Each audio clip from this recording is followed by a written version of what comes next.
Agama bukan sekadar kumpulan ajaran yang turun dari langit, tetapi sistem resonansi yang menghubungkan langit dan bumi. Samawi bukan berarti datang dari ruang atas, melainkan dari dimensi kesadaran ruhani yang lebih tinggi, tempat seluruh cahaya ilahi bergetar dan memancar melalui ruhani Rasul.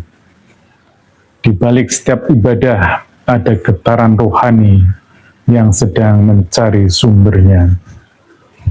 Namun, tidak setiap ruh mampu menangkap sinyal Tuhan. Diperlukan wasilah, jembatan frekuensi atau router rohani yang menghubungkan manusia dengan sumber cahaya. Tanpa wasilah, ibadah menjadi sekedar ritual jasmani, aktivitas dunia semata. Disitulah peran para nabi dan pewarisnya sebagai transmitter rohani yang hidup, memancarkan cahaya ketuhanan agar ruh manusia tidak kehilangan arah.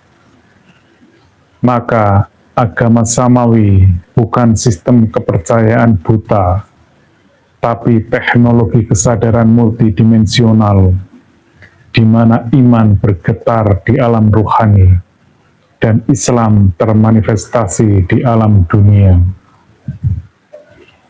Beragama berarti menata diri dalam dua sistem yang paralel, menghidupkan iman di langit kesadaran dan menjalankan Islam di bumi perbuatan. Sebab tanpa sinkronisasi antara keduanya, agama hanya menjadi simbol, bukan resonansi. Dan ketika resonansi itu hidup, manusia menjadi antena ilahi. Itulah sibghatullah, manusia celupan Allah. Semua aktivitasnya adalah kehendaknya. Bukan berarti ia tidak punya kehendak, namun sudah melebur ke dalam kehendak Sang Maha Mutlak. Assalamualaikum warahmatullahi wabarakatuh. Jumpa lagi dengan Mbah Mun Ajat Karimullah yang mengangkut channel tasawuf dalam perspektif ilmiah eksakta. Bahasan kali ini tentang ultrastruktur rohani, yakni wasilah sebagai unsur pokok keberadaan agama samawi. Tanpa wasilah, maka agama samawi pada hakikatnya sudah menjadi agama ardi. Kata samawi berarti yang turun dari langit. Namun dalam konteks dimensional, langit bukan sekedar ruang fisik di atas, melainkan lapisan eksistensi ruhani yang lebih tinggi dari dimensi materi. Dalam perspektif tasawuf ilmi eksakta, semesta ini berlapis. Di lapisan tertinggi itulah alam maha mutlak. Ia sumber energi ilahiyah tak terbatas yang laisa kamitslihi syai'un. Kemudian alam qadim atau alam partikel yang merupakan alam ruh atau nur atau cahaya. Selanjutnya alam materi di dunia ini yang merupakan manifestasi terendah ruang persepsi jasmani. Baiklah, agar pemahaman kita lebih presisi, kita sampaikan video berikut ini dari para pendakwah tingkat nasional yang sangat masyhur di negeri ini untuk memberikan gambaran bagaimana pemahaman-pemahaman beliau tentang tali wasilah. Mbah Mun pernah cerita gini, orang itu banyak yang anti wasilah. Wasilah itu yang niru guru, gurunya guru. Langsung niru Kanjeng Nabi atau langsung niru pangeran. Itu Mbah Mun saya masih ingat betul dalilnya, mau ihdinas siratal mustaqim siratal ladzina an'amta 'alaihim. Jalan yang lurus adalah mengikuti orang-orang yang telah engkau beri nikmat. Kenapa Allah tidak menghentikan siratoka, jalan kamu, jalan engkau? Allah itu tidak makan. Bagaimana cara kita niru Allah makan? Wong Allah tidak makan. Allah tidak tidur. Bagaimana kita niru Allah tidur? Fa inna Allaha la ya'kulu wa la yanam wa la yashrab. Niru itu ya orang, kata Bamun, karena manusia itu hadis, Allah itu qadim. Jadi tidak ada hubungannya barang hadis dan barang qadim. Jika kalau ingin niru, ya niru manusia. Manusia itu siapa? Ya tentu masternya Rasulullah. Tapi kan walau lala ulama lama arafnal anbiya. Tanpa ulama kita tidak tahu Nabi melakukan apa, karena ini butuh saat. Al-Maidah di ayat ke-35. Ya. Ya ayyuhalladzina amanu, hai seluruh orang-orang yang telah menyatakan dirinya beriman kepada Allah Subhanahu wa taala. Hai seluruh orang-orang yang telah menyatakan dirinya beriman kepada Allah Subhanahu wa taala.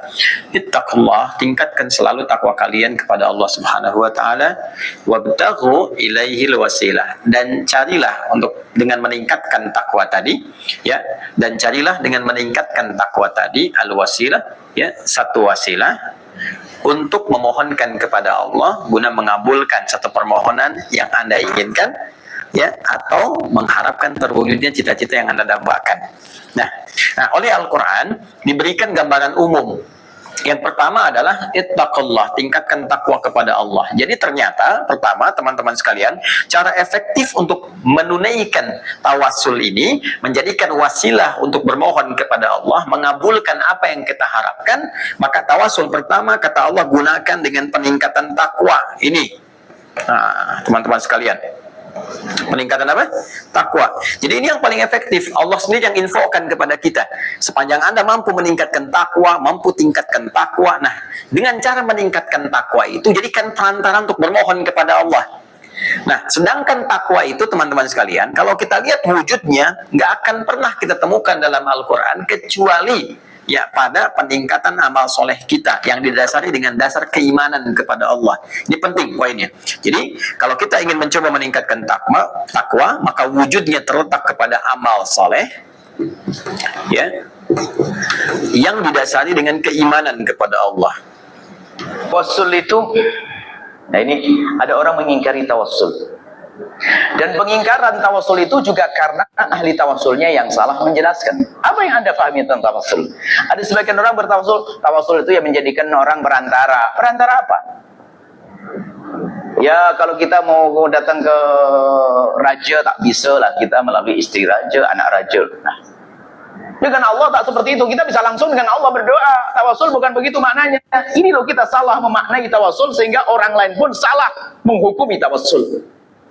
Anda ahli tawassul, saya ahli tawassul. Ayo kita jelaskan tawassul. Kalau makna tawassul memang menjadikan perantara, tapi makna tawassul apa? Ada beda dua. Ini adalah penting, khususnya para pemuda-pemuda yang senang tawassulan, tolong dengar makna ini. Tawassul itu ada dua. Yang pertama adalah at-tawassul bid-du'a. Yang kedua, yang pertama at-tawassul bid-du'a, yang kedua dibalik, doa bitawassul. Duakan. Yang tidak bisa membedakan dua hal ini akan salah dalam memahami makna tawassul. Tawassul bid-du'a itu begini, tawassul minta kepada Allah tapi dengan cara doa gini. Tawassul bid-du'a, Anda datang kepada ustaz untuk minta doa. Anda bisa tidak minta kepada Allah langsung? Bisa, cuman Anda menduga ustadz itu baik, maka Anda datang kepada ustadz, maka ya ustadz doakan saya, ustadznya lalu berdoa, namanya tawassul bid-doa, nggak ada masalah, jelas. Yang kedua adalah doa bit-tawassul. Nah ini yang sering salah memaknai ini penting masalah ilmiah. Doa bitawassul, doa memohonnya tetap kepada Allah, bitawassul dengan membawa sesuatu yang dicintai oleh Allah. Doa dengan sesuatu yang dicintai, memohonnya tetap kepada Allah. Allahumma, mintanya kepada Allah, lalu membawa sesuatu yang dicintai oleh Allah. Sesuatu yang dicintai ada dua. Yang pertama amal soleh, yang kedua orang amal. Siapa orang paling soleh di dunia dan di akhirat? Rasul. Tawassul dengan Rasulullah. Mintanya kepada Allah. Allahumma inni as'aluka bi. Ya kan begitu. Ya Allah aku minta kepadamu. Yang aku bawa siapa? Rasulullah. Ini makna tawassul. Makanya kadang-kadang ahli tawassul salah menerjemahkannya, maka jadi salah. Perlu belajar ini. Memohonnya kepada Allah, membawa Nabi. Pertanyaan kami, bagaimana hukumnya menziarahi dan bertawassul dengan makam orang soleh tersebut, Pak Ustaz? Datanglah orang menelpon saya. Assalamualaikum Pak Ustaz Somad. Waalaikumsalam. Bisa Ustaz kami undang? Mohon maaf, jadwal saya penuh. Assalamualaikum Ustaz Somad. Waalaikumsalam. Bisa ceramah Maulid Nabi? Mohon maaf penuh. Yang tiga ini nelpon. Assalamualaikum Ustaz Somad. Waalaikumsalam. Saya tetangga Ustaz Fadil Rahmi. Oh iya. Abang kelas saya itu namanya tawassul, bertawassul dengan orang dekat. Begitu juga kita kepada Allah. Kita ini tak bisa langsung, banyak silap, banyak dosa, banyak salah. Maka bertawassul, ya Allah, aku bertawassul kepada Engkau dengan menyebut nama Muhammad sallallahu alaihi wasallam. Aku berdoa kepada Engkau dengan menyebut nama Syekh Abdul Qadir Al-Jilani. Aku bertawassul kepada Engkau dengan menyebut nama Syekh Bahauddin An-Naqsyabandi. Aku bertawassul kepada Engkau dengan menyebut nama Syekh Muhammad Wali. Aku bertawassul kepada Engkau dengan menyebut nama Syekh Kerungkali. Aku menyebut nama Syekh Abdul Rauf As-Singkiri. Bukan kita meminta kepada kubur, bukan kita minta kepada orang, memintanya kepada Allah dengan menyebut nama-nama wali Allah. Begitu kata Syekh Abdullah bin Siddiq Al-Humari. Yang Pemirsa dimanapun berada, baiklah saya mencoba mengurai akar permasalahan tersebut. Bahwa agama samawi itu rusak karena hilangnya ketersambungannya. Namun yang menjadi masalah, umat merasa bisa langsung terhubung dengan Tuhannya. Itulah akar permasalahannya.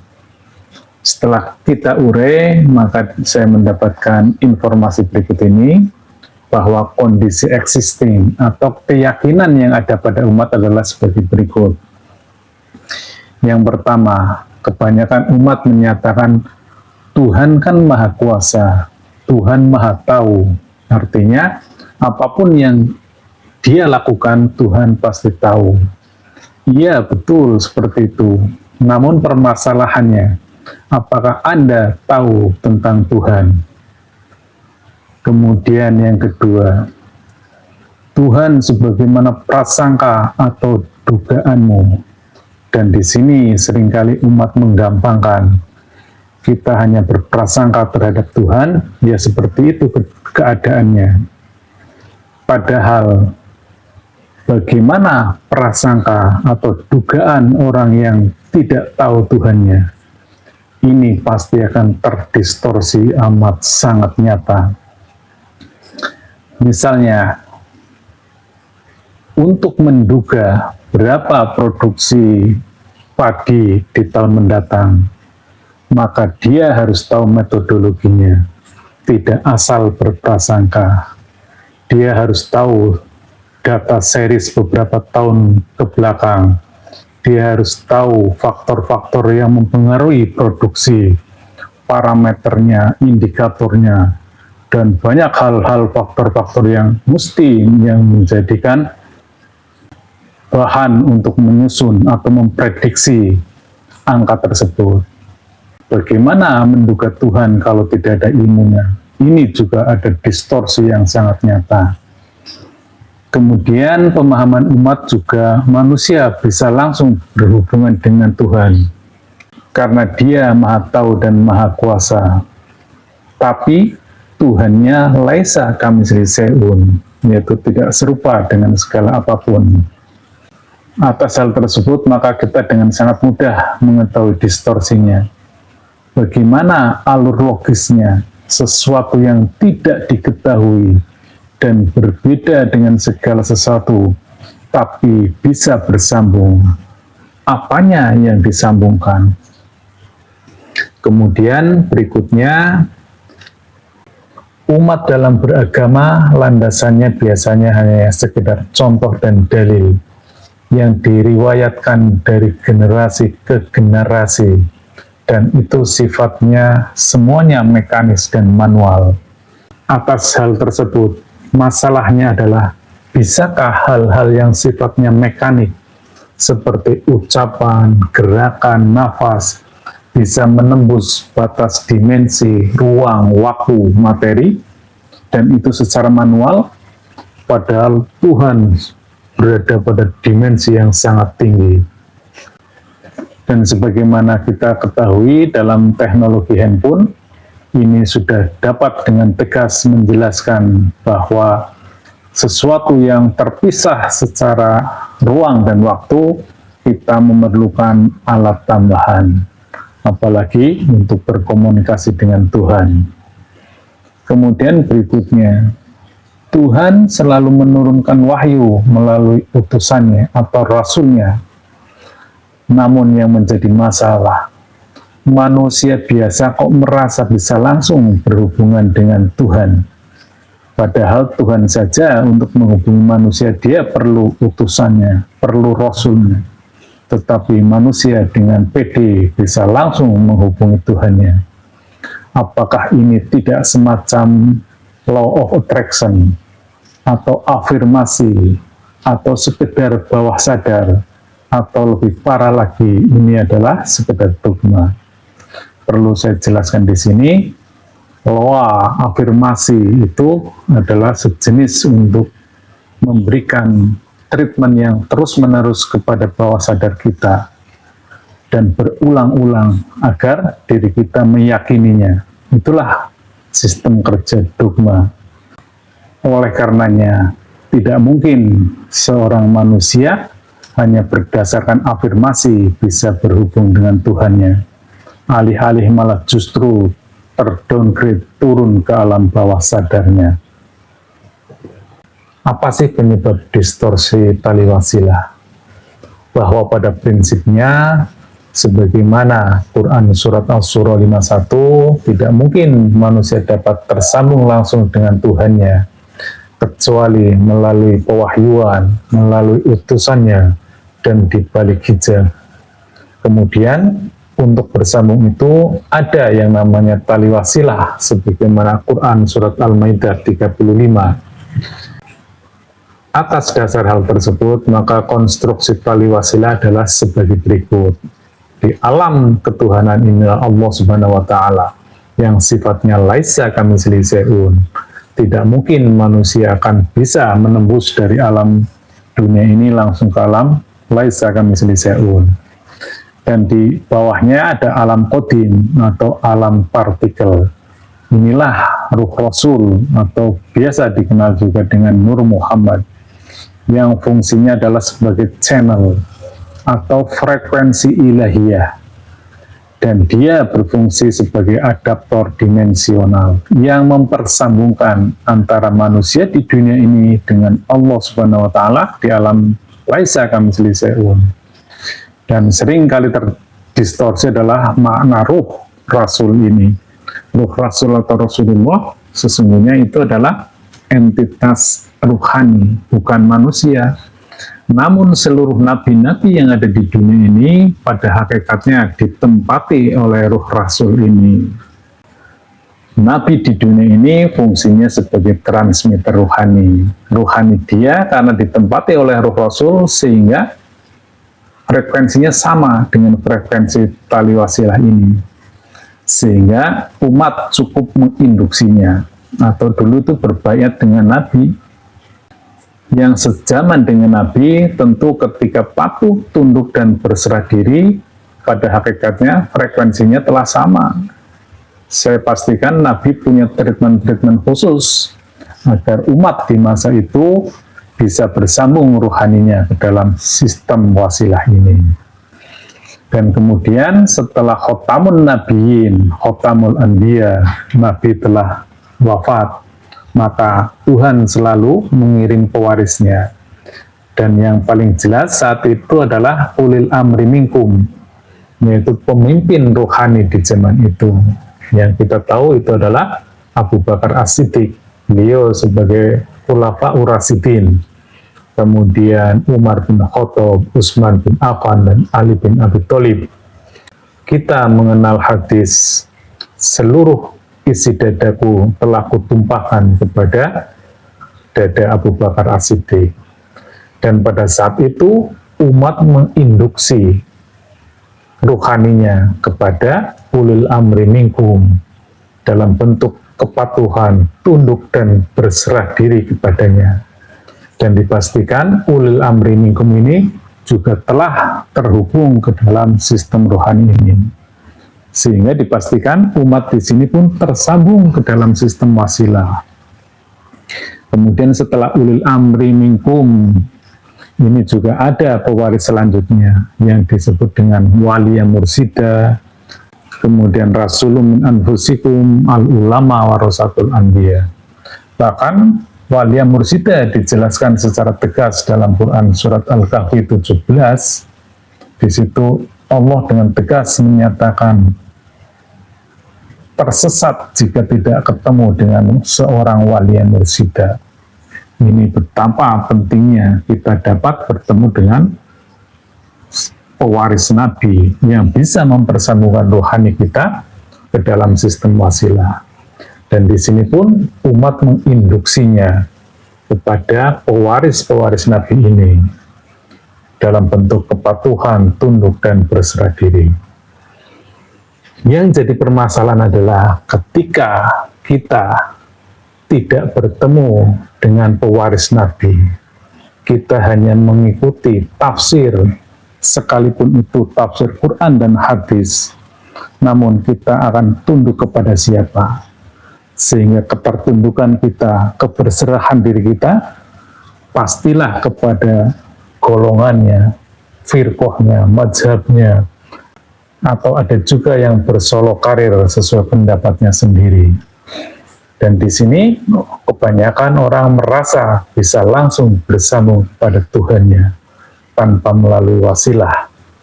Ada juga yang mengenal wasilah tetapi sudah terdistorsi maknanya, yaitu dengan bertawasul melalui doa-doa atau bersolawat ataupun berkirim Al-Fatihah kepada salafus salih yang menganggapnya dia bisa mempersambungkannya, tetapi orangnya sudah tiada. Dan ada lagi juga dia bermursid, tetapi mursidnya tidak waris, tidak bersambung ke dalam sistem wasilah. Atau kita mengenal juga ngalap berkah, mendatangi ulama-ulama yang dianggapnya bisa mempersambungkannya. Dan ada yang lebih parah lagi, mendatangi kuburan-kuburan yang diyakini mempunyai karomah-karomah, dan itu semuanya zong. Tanpa melalui sistem wasilah ini, semuanya zong. Dan ternyata ada juga golongan-golongan orang yang kembali ke masa lalunya, kembali ke para nabi-nabi yang terdahulu. Umat Nabi Musa kembali ke Nabi Musanya, umat Kristiani kembali ke Nabi Isanya atau ke Yesus, kemudian umat Islam kembali ke Nabi Muhammad. Inilah yang disebut dengan nostalgia spiritual.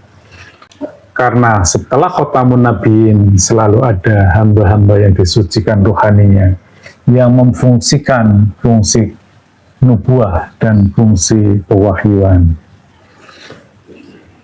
Inilah yang dimaksud dengan sistem wasilah. Konstruksinya tuh seperti ini. Jadi Allah di alam maha, kemudian ruh Rasul di alam qadim, dan manusia itu di alam materi. Dulu ini adalah seorang nabi, setelah nabi tidak ada digantikan oleh Rasulun min anfusikum, sebagaimana Quran surat At-Taubah 128, atau ulil amri minkum, sebagaimana Quran surat An-Nisa 59, atau waliya mursida sebagaimana Al-Kahfi 17, serta al-ulama warasatul anbiya. Inilah sebagai al-wasilah di dunia ini. Dan umat itu menginduksi atau mempersambungkan rohaninya dengan beliau-beliau ini. Kemudian di alam rohani ini, alam qadim ini, ruh Rasul atau Rasulullah ini fungsinya adalah adaptor dimensional untuk mempersambungkan manusia di dunia ini dengan Tuhannya. Dan di dunia ini pun harus melalui transmitternya, yaitu Nabi. Oleh karenanya, Rasul juga disebut sebagai utusan Allah. Jadi Allah mempunyai utusan, tidak langsung juga Tuhan langsung ke sini itu tidak mungkin. Makanya dia punya utusan. Dan utusannya itu ada di alam ini.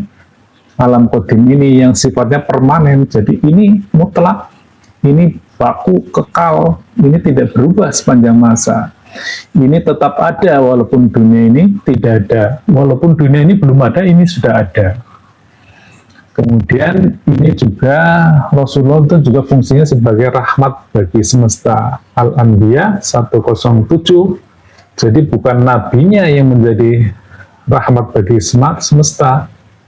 Wa ma arsalnaka illa rahmatan lil alamin. Jadi fungsi kerasulannya yang menjadi rahmat. Kemudian dia juga yang menyambungkan doa melalui sholawat. Ini ada hadisnya bahwa doa kita itu akan tertahan antara langit dan bumi sebelum sholawat. Sholawat itu adalah ketersambungan frekuensi ilahi, gelombang Tuhan. Itulah makna sholawat.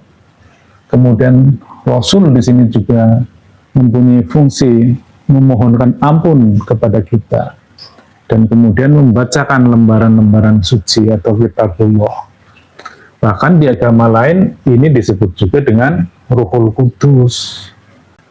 Dan ada juga perkataan Yesus yang menyatakan, aku adalah jalan, hidup, dan kebenaran. Tiada seorang pun sampai ke Allah Bapa tanpa melalui aku.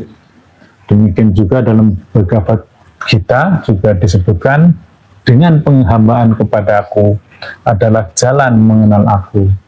Yang saya maksudkan bahwa agama samawi semuanya mempunyai konstruksi ini. Karena tidak mungkin manusia dari dunia langsung ke Tuhan yang laisa kamitslihi syai'un.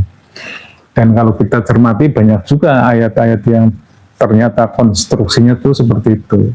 Seperti ini, Al-Ahzab 56, Innallaha, ini adalah Allah di alam laisa kamitslihi syai'un, wa malaikatahu, ini malaikat di alam qadim, yusholluna alam nabi, nabi itu di alam dunia.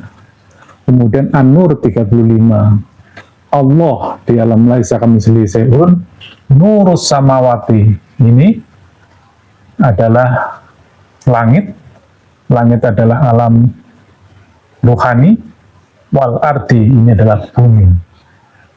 Itu konstruksinya demikian, termasuk An-Nisa 59. Ati'u Allah, ini Allah di alam laisa kamitslihi syai'un, wa ati'u Rasul di alam qadim, Rasul, inilah Rasulullah. Wa ulil amri minkum, ini di dunia ini, ininya tetap. Tetapi yang berubah adalah ulil amri minkum, artinya ini, nabinya ini semuanya yang berubah. Tetapi di alam ini adalah alam yang kekal. Kalau tidak ketemu ini, maka dipastikan kita tidak akan bersambung kepada Allah. Berapa dukungan dalil? Yang pertama Quran Surah 51, yang pada intinya kita tidak mungkin bersambung kepada Allah kecuali dengan perantaran wahyu di belakang tabir atau dengan mengutus seorang utusan. Kemudian ada hadis dari Tirmizi, sungguh doa itu tertahan di antara langit dan bumi. Tidak akan naik sedikit pun sampai diiringi sholawat kepada nabimu. Sholawat di sini adalah mempersambungkan tali ruhani, mempersambungkan kepada sistem wasilah. Kemudian Al-Maidah 35, wahai orang-orang yang beriman, bertakwalah kepada Allah dan carilah atau temukan wasilah, jalan untuk mendekatkan diri atau kebersambungan kepadanya. Dalam doa azan juga kita selalu mendengar, Allahumma rabba hadid da'wati tamah wassalatul qa'imah ati sayyidina Muhammadanil wasilata wal fadilah. Ya Allah, Tuhan pemilik panggilan yang sempurna dan sholat yang didirikan, berilah al-wasilah dan al-fadilah kepada Nabi Muhammad. Itu sudah sangat jelas posisi Nabi itu sebagai transmitter ruhani dalam sistem wasilah. Ini pengganti Nabi, yaitu Walia Mursidah, Siapa yang Allah memberinya petunjuk, dialah yang mendapat petunjuk. Siapa yang dia sesatkan, ini sangat mengerikan. Siapa yang dia sesatkan, engkau tidak akan menemukan seorang wali yang mursyida. Ini Al-Kahfi 17. Demikian juga At-Taubah 128. Kemudian ini fungsi Rasul di Ali Imran 164. Yang pada intinya sama dengan At-Taubah 128. Bahwa Allah selalu mengirimkan utusannya di antara kamu. Namun ini jangan dimaknai Rasul Muhammad ini juga tidak pas ini menafsirkan seorang Rasul ini Muhammad. Ini ada di setiap zaman karena mengutus di tengah-tengah mereka dari kalangan mereka sendiri. Nah, ini kan Quran ini kan sifatnya sepanjang masa, bukan di zaman Nabi Muhammad saja.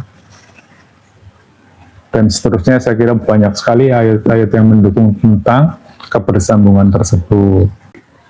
Pemirsa dimanapun berada, beragama berarti menata diri dalam dua sistem yang paralel, menghidupkan iman di langit kesadaran, dan menjalankan Islam di bumi perbuatan.